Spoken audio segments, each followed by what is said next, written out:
Today, we're talking about measles and an alarming lack of government coordination to contain the spread of the infectious disease in El Paso. After we've seen multiple measles outbreaks in West Texas since last year, tied in part to federal migrant detention centers, unearthed emails show how public health officials at different levels of government were essentially flying blind when it came to containing measles in El Paso.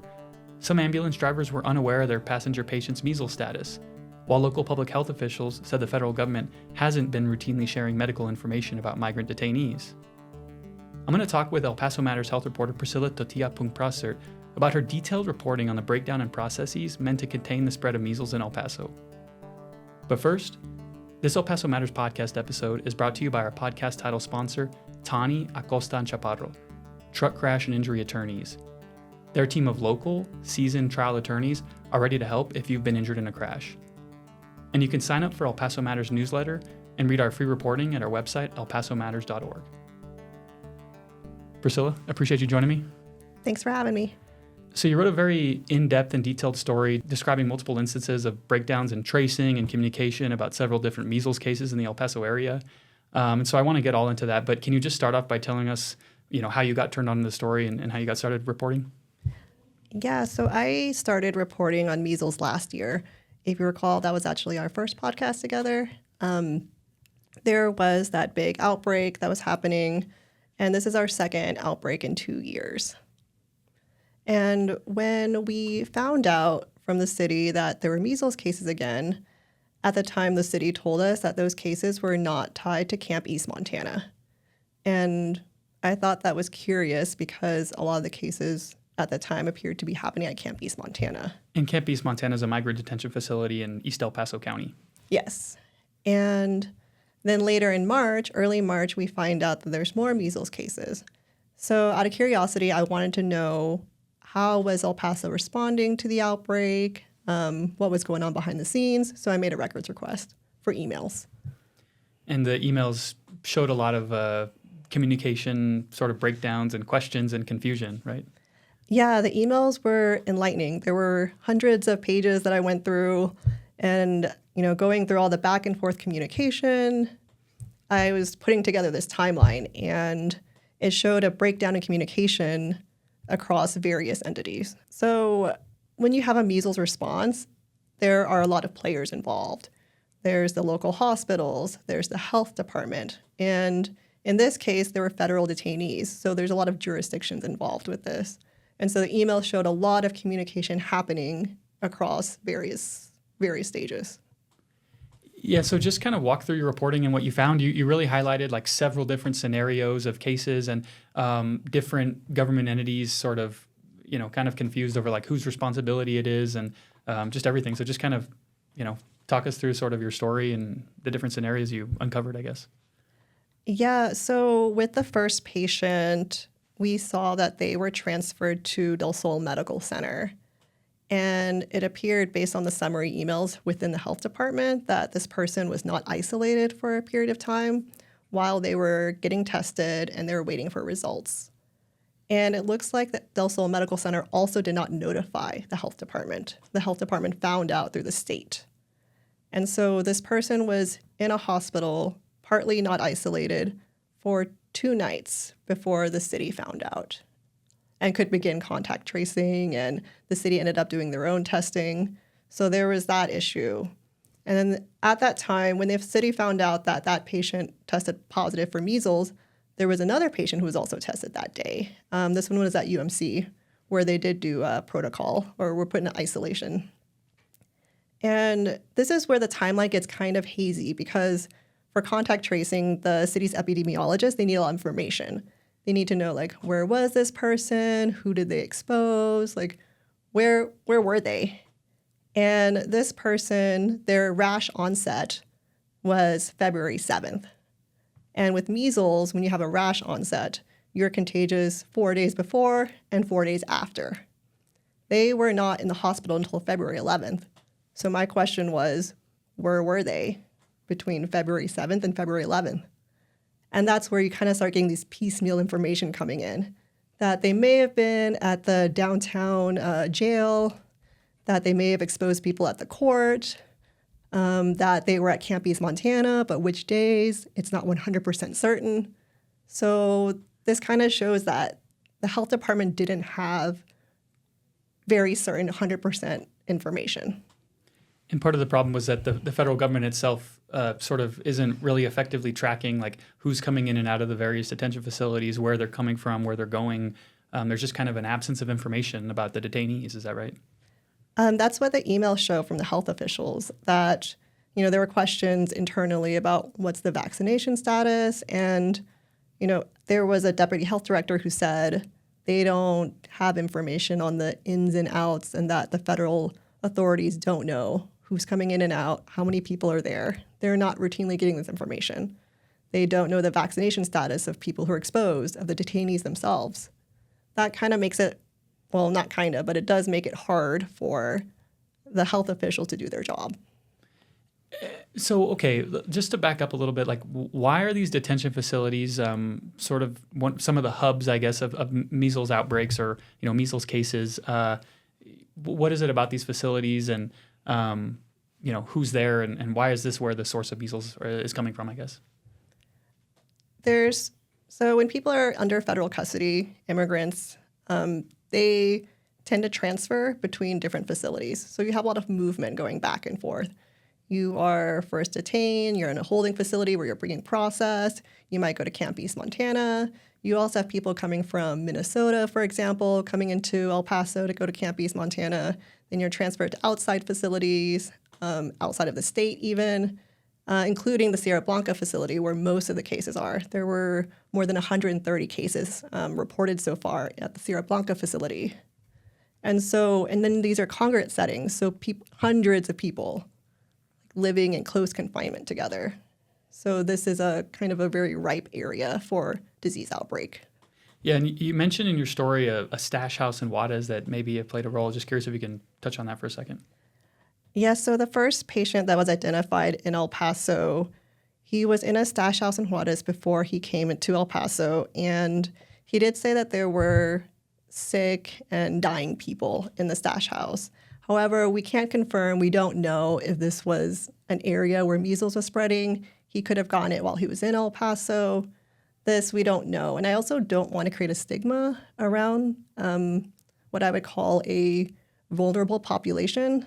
As we saw like last year, for example, there was a massive outbreak in Mexico, and that started from somebody in Texas traveling to Chihuahua. So I don't want to kind of put a blame on people who are immigrating here. Sure. No, I hear you. Of course, the transmission of disease goes both ways for sure. Yeah, when it comes to diseases, there's no borders or jurisdictions for diseases. Yeah, and I want to talk about some of the jurisdictional issues here, but I guess just first, Priscilla, based on your reporting, what do you view as the risk to the El Paso community from these measles cases that have happened here, and how many community cases are we talking about? Because there's a real distinction between how many cases are within or, among detainees and how many are among the workers and people who live in El Paso, right? Right. So first off, some positive news is that El Paso has a pretty high vaccination rate. Compared to the other major counties in Texas, El Paso, we just have a very high vaccination rate here. And so we have a layer of protection from measles. And in El Paso, there were 24 cases reported, and 8 were people in the community, so people who were not in the detention facilities. And then 16 were at Camp East, Montana. And then there were the 136, I believe, that were in the West Texas detention facility in Sierra Blanca, which is outside of El Paso. And so with the community cases, they're mainly employees of the detention centers, right? Is that a fair description? Yes. So the 8 community cases, they were people who worked at the Sierra Blanca facility. They were CBP, U.S. Marshal. And what's interesting is that the city, mentions the Camp East, Montana cases, and they mention the community cases.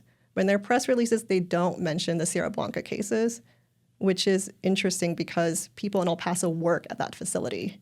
They also don't mention that the community cases are tied to the Sierra Blanca cases. And the people the community cases, quote unquote, right? Like the people who live in El Paso but contracted a case of measles from their employment at one of these facilities, they were out and about in El Paso, right? I mean, people who tested positive for measles? Yeah, if you look at the exposure list, the city had a measles dashboard, and it showed a list of exposure sites. The sites were like Cielo Vista, Cece's Pizza, the Outlet Mall, another restaurant. So people are out and about in the community. But also the detainees, before the detention facilities were put into lockdown, they were being transferred to El Paso area hospitals. So even though those cases were, happening outside of El Paso, they're coming into our city. Yeah, which is alarming, right? As a resident of El Paso, just kind of thinking that, this disease is sort of out there in the community without a widespread awareness, I guess. Talk a little bit more about the jurisdictional aspect of the story, Priscilla, which sounds boring, but it led to, I think, some of the confusion and breakdown, right, in public awareness, because we've got El Paso County, we've got Hudspeth County. There's obviously a flow of people between the two. You've got, maybe migrants arriving at the border, right? So there's different jurisdictions here. And I guess as I read your story, one takeaway I had was it wasn't clear who's responsible. It felt like the different levels of government were passing the buck. And I just wonder, can you talk about who's responsible for this, for contact tracing and so forth? And then also, where's the federal government in all of this? So our health director actually says in one of the emails that their job is coordination with state and federal authorities. And they are in charge of the cases that are El Paso residents. But the cases that are happening at the Sierra Blanca facility, for example, that is not their... I would say it's not their jurisdiction. That's a term that they use a lot. It's not our jurisdiction. And we have ICE, which is overseeing the facilities, but the Sierra Blanca facility is privately owned by LaSalle, and they have a subcontractor that takes care of medical needs there and healthcare, and that's called Loyal Source. So Loyal Source is the subcontractor for health there, but also at Camp East, Montana. And so they're heavily involved with what would be, providing health information, medical information to city epidemiologists if they're trying to do contact tracing. So that's really interesting. They're the private, provider of that service. But where were they in this whole process? They didn't respond to you, right, when you reached out to them? No, they didn't respond to me. They were in communication with the city, as was the health epidemiologist. And it looks like the city was also in communication with CBP, ICE, U.S. Marshals as well. So you can see that, this is why they're getting information in piecemeal. And that's the difficulty with detainees, because they're being transferred to different authorities. And it's really hard to kind of figure out where somebody was, what's their status, all that information. And unfortunately, the federal authorities didn't respond to me. They said they were working on my questions, but I didn't get a response. In some of the emails you uncovered, I think the phrase was that the federal government was not routinely sharing medical information of detainees. Is that right? Right. And the lead epidemiologist at El Paso said that they cannot do contact tracing if they don't have accurate information. And it's not just information with the city. We also saw that in one email, a deputy health director talks about how hospitals are not getting the info about the measles status of patients because there's no form or anything that's coming with them. So it looks like sometimes there was even a breakdown in communication between the detention facilities and the local hospitals. Yeah, that's kind of a big deal. If you're getting a patient that's coming into a hospital, they need to know because they need to start doing isolation protocols. There are certain things that you do if somebody's coming in with an infectious disease. And when you asked El Paso's public health director, Hector Carranza, his answer was basically, it's up to every hospital to have their own process. We, as a public entity, have our recommendations, but we don't control what the hospitals do when they receive a patient, right? Yeah, that's the basic response from the city. They can't tell the detention facilities how to do disease protocol. They can't tell the hospitals. They can only recommend. And what did you think? Just curious, what was your takeaway when you realized that the city was not highlighting some of the cases in Hudspeth County that of people who live in El Paso, right? And sort of saying, hey, those cases are in a different jurisdiction. They're not our responsibility. Obviously, as I said, there's a flow of people between two counties. I just wondered, what was your takeaway when you read those emails and saw maybe the city wasn't fully communicating the scope of the measles cases, right? It didn't seem transparent to me. especially because we asked if they were tied to Camp East, Montana, which was the only facility mentioned in their press release. And I thought that it was telling that they didn't offer that information either. As I said before, people work at that facility. It's a very rural community over there, so people from El Paso commute to go work there. Detainees are coming to the hospitals with the first patient. There were exposures at Del Sol Medical Center. And so this idea that that's not our jurisdiction, it just doesn't seem very transparent to me, considering that there is a direct connection between the two, between El Paso and Hudspeth County. Yeah, sure. And Priscilla, I'm just wondering if you can take us into the reporting process a little bit. Like, you're reviewing all of these emails and from different levels of government and different, parts of the government and so forth. Like, what were you thinking as you were reading this and going, man, I may have a story on my hands? Just curious what was going through your head. I think I was surprised by, I guess I was surprised by what information the city didn't have. And going through it all. And it was interesting seeing even the disagreement between the city spokesperson and the health director about how to communicate this outbreak to the public. I thought it was very eye-opening to see all this, especially because I, not working in the health department, I don't actually know exactly like what goes on behind the scenes and, what do they do when a disease is reported in the community. And so it was interesting to see the process. And it looked like the epidemiologists were trying very hard to summarize all the information and communicate with different people about this. Yeah, it was a little bit interesting to see the behind the scenes of how, you have the subject matter expert and the public health officials, but then you've got the communication people at the city and, how do they coordinate their information and the flow of information to the public. It was kind of interesting to pull the curtain back a little bit. Yeah, especially even with, what was happening in the communication between Del Sol Medical Center and the city. Del Sol is a private hospital, so we can't make records requests and find out, information from them. But because they communicated with the city, we were able to find out a little bit of what was going on, at least at the hospital, at least definitely with the first patient. Yeah. And just another side issue, Priscilla, to confirm, if listeners are vaccinated from the measles, would you say they're essentially protected from a severe, infection, or is that not really the case? Yes, it's not, 100%, but you are definitely much better off if you are vaccinated than unvaccinated.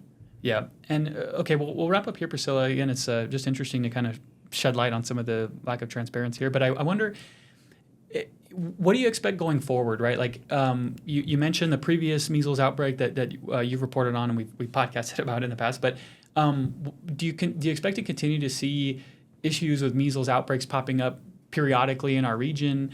And just wonder, could we see the authorities maybe better handle the outbreaks and maybe manage the flow of information better? Just generally curious what you expect as it relates to measles for the near term.